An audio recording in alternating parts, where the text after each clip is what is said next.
అందరికీ నమస్తే.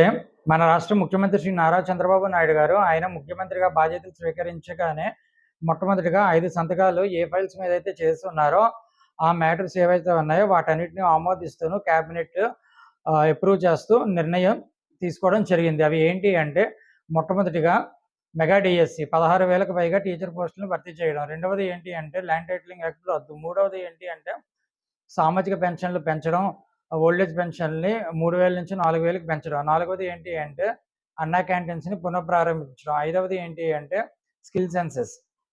ఇవన్నీ ఏవైతే ఉన్నాయో సామాన్య ప్రజానీకానికి చాలా ఉపయోగకరమైనవి. ఇవే కాకుండా మరికొన్ని మ్యాటర్స్‌ని క్యాబినెట్ ఆమోదించడం జరిగింది. అవి ఏంటి అంటే శ్వేతపత్రం రిలీజ్ చేయడం. సో, ఇది ఏంటి అంటే రకరకాల డిపార్ట్‌మెంట్‌లోని ఉన్న అవకతవకల గురించి, ఖర్చులు, అప్పులు ఇటువంటి అంశాలని గురించి ఓపెన్‌గా ప్రజల ముందుకు తేవడమే ఈ